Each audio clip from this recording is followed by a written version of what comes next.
Dr. Emma Clark stepped off the transport shuttle and felt her stomach drop. The Galactic Veterinary Station was massive, stretching out like a glittering city in space. Through the clear walls, she could see stars scattered like diamonds against black velvet. This was her first day as Earth's representative at the most important animal hospital in the galaxy.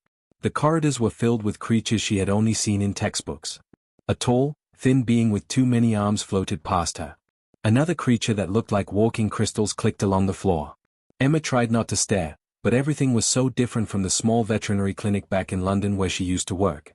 "Dr. Clark." A voice called out behind her. She turned to see a human woman in a white coat hurrying toward her. "I'm Dr. Beth Wilson, your liaison. We have an emergency situation." Emma followed Beth through the winding corridors. The walls pulsed with soft blue light, and strange symbols floated in the air like holographic signs. Everything smelled clean but unfamiliar, like ozone mixed with flowers she had never encountered. "What's the emergency?" Emma asked, trying to keep up with Beth's quick pace. "A dying creature that nobody can save," Beth replied grimly.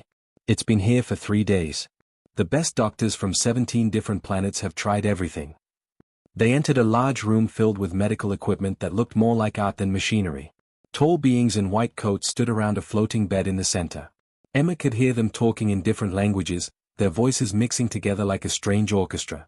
On the bed lay the most beautiful creature Emma had ever seen. It was about the size of a large dog, but it seemed to be made of light and air.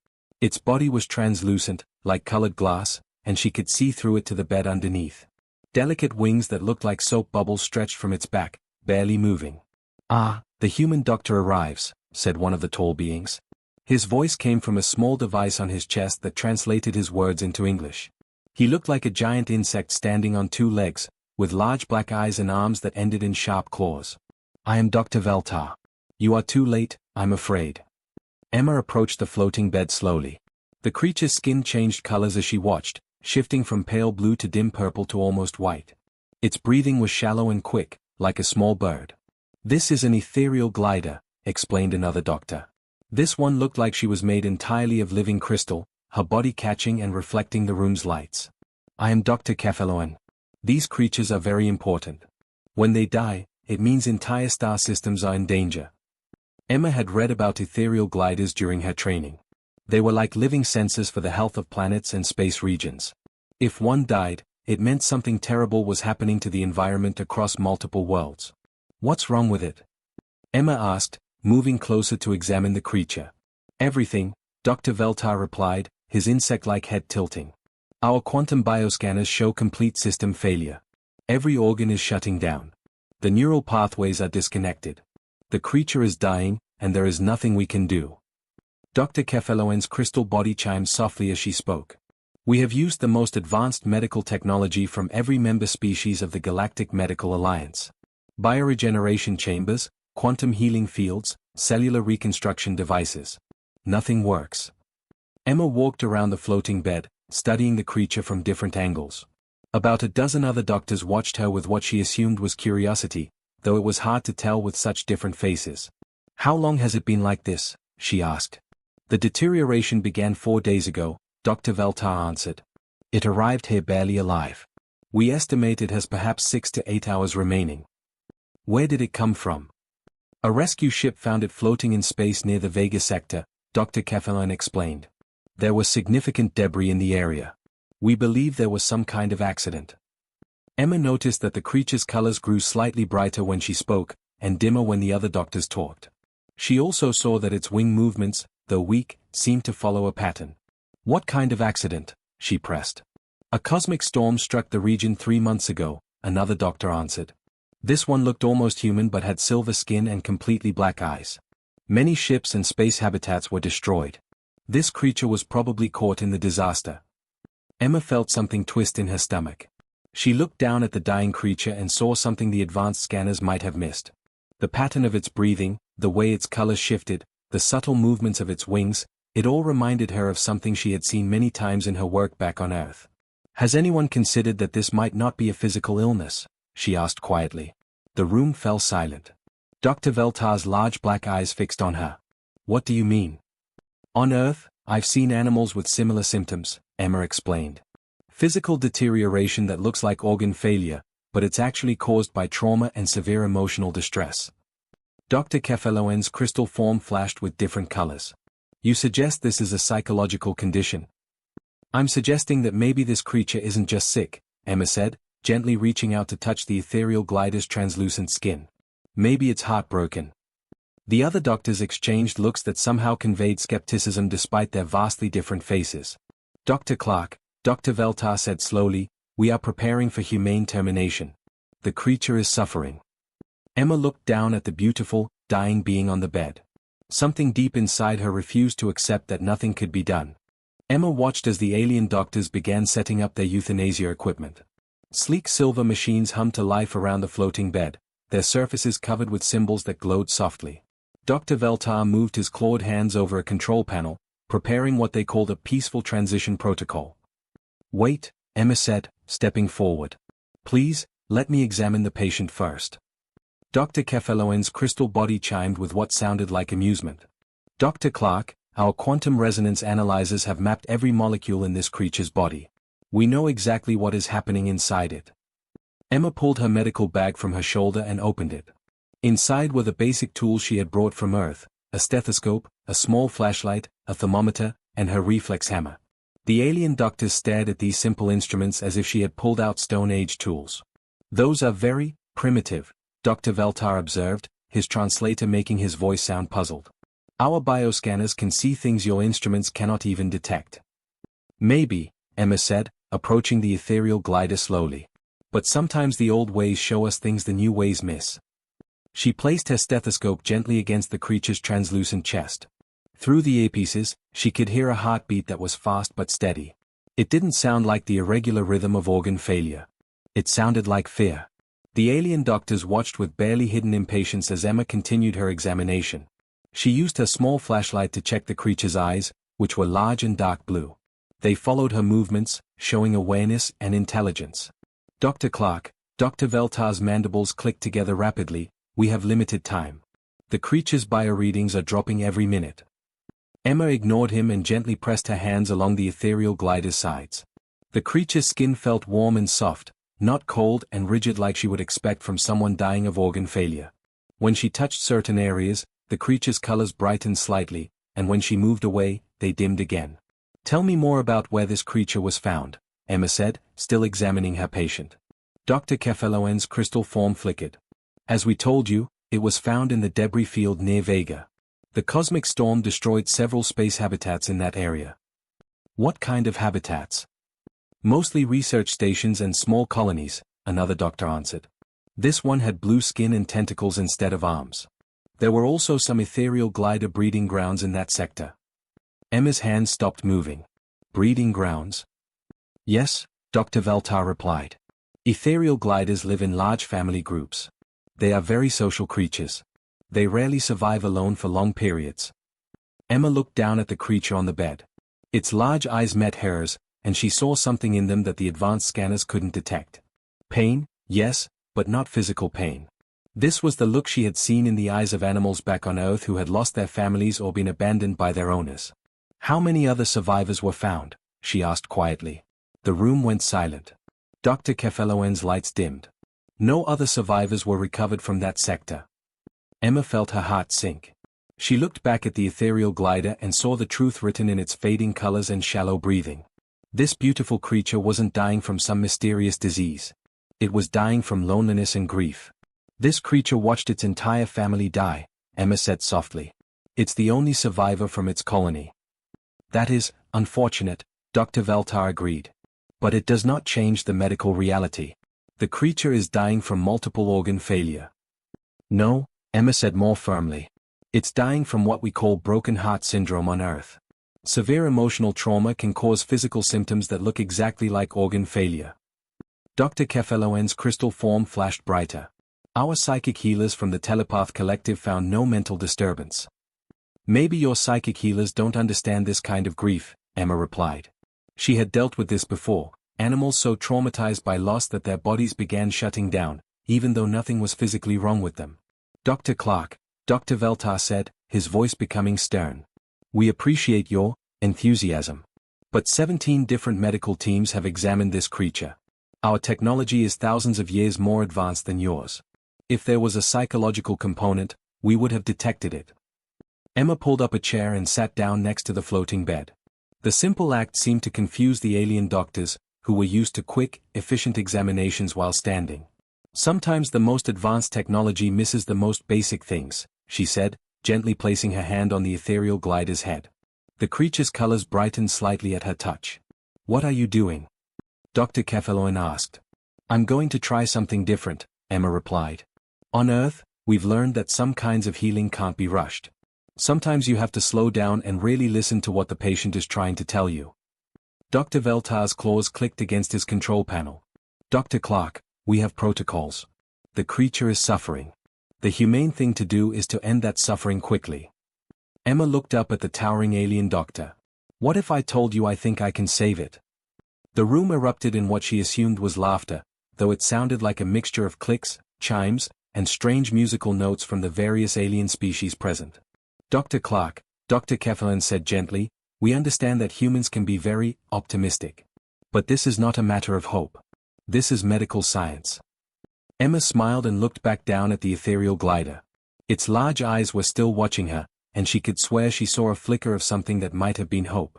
"Then watch me prove that sometimes science isn't enough," she said quietly. "Sometimes what a patient needs most is someone who refuses to give up on them." Emma stayed by the ethereal glider's bedside as the alien doctors left to attend to other patients. Dr. Veltar had shaken his insect-like head in what she assumed was disapproval before clicking away on his many legs. Dr. Kefalin had lingered longer, her crystal form pulsing with curiosity, but eventually she too had departed with a melodic chime of skepticism. "You really think you can help it?" Beth Wilson asked. She was the only other human on the station, and Emma was grateful for her support. "I have to try," Emma replied, adjusting the harsh medical lighting above the bed. The bright white beams seemed too intense for a creature that was already suffering. She dimmed them to a softer, warmer glow. The ethereal glider's colors shifted slightly, becoming less gray and more pale blue. It was a small change, but Emma noticed it immediately. Over the next few hours, Emma made more adjustments to the room. She asked Beth to help her move some of the louder medical equipment away from the bed. The constant beeping and humming of the machines seemed to stress the creature, making its breathing faster and its colors dimmer. "The other doctors think you're wasting time," Beth warned her quietly. Emma gently stroked the ethereal glider's translucent head. The creature's large eyes followed her movements, and she could feel it relaxing slightly under her touch. "Maybe I am wasting time by their standards," Emma said. "But on Earth, I learned that healing isn't just about fixing what's broken. Sometimes it's about helping someone remember why they want to live." She pulled out her tablet and began researching everything she could find about ethereal glider behavior and social patterns. What she read made her heart ache even more for the lonely creature on the bed. Ethereal gliders were highly social beings who lived in family groups of 20 to 30 individuals. They communicated through color changes in their translucent skin and through songs that could travel across vast distances in space. They mated for life and raised their young together as a community. When separated from their family groups, they rarely survived more than a few weeks. "Beth," Emma called softly. "Can you help me find audio recordings of ethereal glider songs?" "What kind of songs?" "Any kind. Family songs, mating calls, lullabies. Whatever we can find." Beth worked at her own tablet for several minutes. "I found a research database with recordings from various colonies. Some of these are from the Vega sector before the storm." Emma's throat tightened. Those might be recordings of this creature's own family, now lost forever to the cosmic disaster. "Play them softly," she instructed. The first song that filled the room was hauntingly beautiful. It sounded like wind chimes mixed with whale songs, melodic and otherworldly. The ethereal glider's reaction was immediate and heartbreaking. Its colors flickered rapidly between bright blues and deep purples, and it began to make soft sounds, the first vocalizations Emma had heard from it. "It's trying to sing back," Beth whispered in amazement. Emma felt tears prick her eyes as she watched the creature attempt to respond to the recorded voices of its kind. Its own voice was weak and broken, but it was trying to join the chorus of songs from its lost family. Dr. Veltar appeared in the doorway, his large black eyes reflecting the soft light Emma had created in the room. "What is that sound?" "Music therapy," Emma replied without looking away from her patient. "It's a treatment we use on Earth for traumatized animals." "Music therapy?" Dr. Veltar's translator seemed to struggle with the concept. You believe sound waves can repair organ damage. I believe they can repair emotional damage, Emma corrected. And emotional damage can cause physical symptoms. The tall alien doctor moved closer to the bed. Emma noticed that the ethereal glider's colors dimmed when he approached, returning to the gray tones that indicated distress. You're scaring it, Emma said gently. Could you please step back a little? Dr. Veltar's mandibles clicked in what might have been surprise, but he moved away from the bed. Immediately, the creature's colors brightened again. Fascinating, he muttered, more to himself than to Emma. Emma spent the next several hours creating what she called a healing environment. She researched the natural habitat of ethereal gliders and tried to recreate some elements in the sterile medical room. She adjusted the lighting to cycle through different colors and intensities, mimicking the natural light patterns the creatures would experience on their home worlds. She created a playlist of ethereal glider songs, mixing family songs with the gentle background sounds of their natural environment, the soft hum of solar winds, the distant music of rotating planets, the whispered conversations of space itself. Most importantly, she simply stayed present. She pulled her chair close to the bed and maintained a calm, steady presence that the creature could sense and draw comfort from. She spoke to it in quiet, soothing tones, even though she wasn't sure it could understand English. I know you're hurting, she whispered as the creature's colors slowly began to stabilize. I know you miss your family. But you're not alone now. I'm going to stay right here with you. Dr. Keffeline appeared in the doorway, her crystal form pulsing with soft light. Dr. Clark, the creature's vital signs have stabilized for the first time since it arrived. Emma looked up at the biomonitors surrounding the bed. The erratic readings from earlier had indeed smoothed into more regular patterns. The creature's breathing was deeper and more relaxed. It's responding to comfort and routine, Emma explained. Just like any traumatized being would. This is unexpected, Dr. Keffeline admitted, moving closer to examine the readings. Our medical protocols do not account for such emotional variables. Emma smiled sadly. Maybe that's something that needs to change. The ethereal glider's eyes remained fixed on Emma's face, and for the first time since she had arrived, she thought she saw something other than despair in their depths. It was faint, barely noticeable, but it might have been hope. Emma woke up on the small cot she had moved into the medical bay 3 days ago. The alien doctors had initially protested her decision to sleep next to her patient, claiming it violated their sterile environment protocols. But when the ethereal glider's condition continued to improve only when she was present, even Dr. Veltar had stopped complaining. The soft sounds of ethereal glider songs still played from the speakers she had installed around the room. Emma had learned to sleep with the haunting melodies, and she noticed that her patient seemed to rest more peacefully when the music continued through the night. She sat up quietly and checked the biomonitors. The readings were better than they had been yesterday. Not dramatically better, but steadily improving in small increments. The creature's heartbeat was stronger, its breathing deeper, and the color patterns in its translucent skin showed more blue and green tones instead of the deadly gray. Good morning, Emma whispered to the ethereal glider, who turned its large eyes toward her at the sound of her voice. Over the past few days, the creature had become more responsive to her presence, its colors brightening whenever she approached. Emma had established what she called a healing routine. Every morning, she would perform a gentle physical examination while speaking softly to her patient. She had learned that the creature responded better to slow, predictable movements than to the quick, efficient motions the alien doctors preferred. Let's see how you're doing today, she said, placing her stethoscope against the creature's chest. The heartbeat was steady and strong, much better than the rapid, panicked rhythm she had heard on her first day. Dr. Beth Wilson entered the room carrying 2 cups of coffee. Any change? Small improvements, Emma replied, accepting the warm cup gratefully. Look at its wing movements. Beth watched as the ethereal glider slowly stretched its soap bubble wings. The movements were still weak, but they were more coordinated than before, and the wings held their position longer without trembling. It's starting to groom itself too, Emma pointed out. She had noticed the creature using its front appendages to clean its wing membranes, a behavior that indicated returning self-care instincts. Dr. Keffeline appeared in the doorway, her crystal form catching and reflecting the soft, colored lights Emma had installed. Dr. Clark, may I observe your morning examination? Emma had grown used to the alien doctors watching her work with obvious curiosity. Her methods were so different from their advanced technology that she had become something of a medical oddity on the station. Of course, Emma replied. Would you like to help? Dr. Keffeloen's crystal body pulsed with surprise. Help? Yes. The creature needs social interaction. On Earth, we call it pack therapy. When an animal has lost its family, we sometimes use multiple caregivers to simulate social connections. Emma showed Dr. Keffelin how to approach the bed slowly and speak in gentle tones. At first, the ethereal glider's colors dimmed when the alien doctor came near, but Emma coached her through the process. Move your hands more slowly, Emma instructed. And try humming. I think it likes musical sounds. Dr. Keffeloen's crystal form created soft, bell-like tones as she moved. To Emma's amazement, the ethereal glider's colors remained stable, and it even seemed curious about the new sounds. Remarkable, Dr. Keffelin chimed softly. It accepts my presence when you are here to mediate. Over the following hours, more alien doctors began joining Emma's sessions. Dr. Veltar learned to click his mandibles in rhythmic patterns that seemed to calm the creature. A doctor with blue skin and tentacle arms discovered that gentle, wave-like movements with his appendages made the ethereal glider's colors shift to peaceful green tones. Emma realized she was watching something unprecedented happen.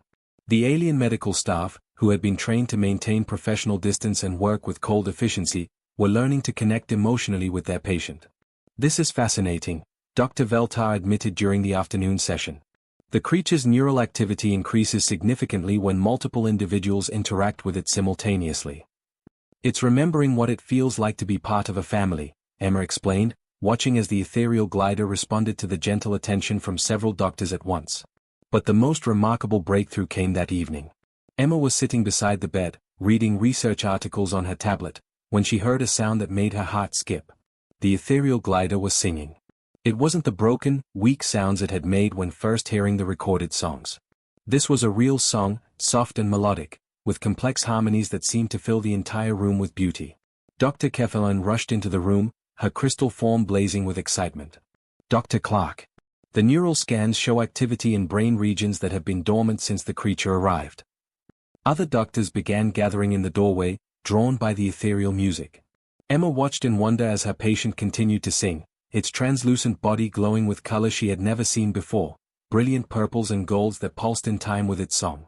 It's calling to its family, Emma whispered, tears streaming down her face.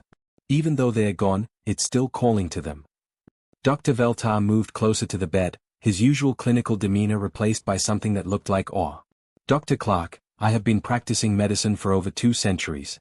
I have never witnessed anything like this recovery. Emma reached out and gently touched the ethereal glider's head. The creature's song grew softer but continued, and its large eyes met hers with an expression she could only describe as gratitude. Sometimes, Emma said quietly, the most powerful medicine isn't technology or drugs. Sometimes it's just refusing to let someone face their darkness alone. The biomonitors around the bed showed readings that would have seemed impossible just days before. Heart rate normal. Neural activity strong. All systems functioning within healthy parameters. The creature that had been dying from a broken heart was learning to live again. 2 weeks after Dr. Veltar had declared the case hopeless, Emma woke to the sound of wings beating against air. She opened her eyes and gasped. The ethereal glider was floating 3 feet above its bed, its translucent wings spread wide and moving in strong, graceful strokes. Beth. Emma called out, scrambling to her feet. Beth, come quickly. Her fellow human doctor rushed into the room and stopped dead in her tracks. The ethereal glider was performing what Emma recognized from her research as a joy flight, a complex aerial dance that healthy members of the species did when they were happy and content. Is it really flying? Beth whispered in amazement. The creature soared in smooth circles around the medical bay, its body glowing with brilliant colors Emma had never seen before. Gold and silver patterns flowed across its translucent skin like liquid light, and its song filled the room with pure, crystalline notes that made both women feel like crying from the beauty of it. Dr. Keffelin burst through the doorway, her crystal form blazing with excitement. Dr. Clark. The bioreadings they are perfect. Better than perfect. This creature is healthier now than most ethereal gliders we have on record. Soon the entire medical bay was crowded with doctors from dozens of different species, all watching in wonder as the creature that had been dying just 2 weeks ago performed aerial acrobatics above their heads. Emma noticed that its flight patterns were becoming more complex and confident with each passing minute. Dr. Veltar approached Emma, his large black eyes reflecting the colorful light from the flying creature. Dr. Clark, I owe you an apology. When you first suggested that this was an emotional condition rather than a physical one, I thought you were simply inexperienced. Emma smiled at the tall, insect-like doctor. You weren't wrong to be skeptical. I was asking you to believe in something your medical training never taught you. What you have accomplished here goes against everything we know about advanced medicine, Dr. Keffelin added, her crystal form chiming softly. You used no quantum healing devices, no cellular regeneration chambers, no biosynthesis treatments. How did you know what to do? Emma watched as the ethereal glider settled gently onto her shoulder, its weight barely noticeable but its presence filling her with warmth. On Earth, we learned a long time ago that healing isn't just about fixing broken parts. Sometimes you have to heal the broken spirit first.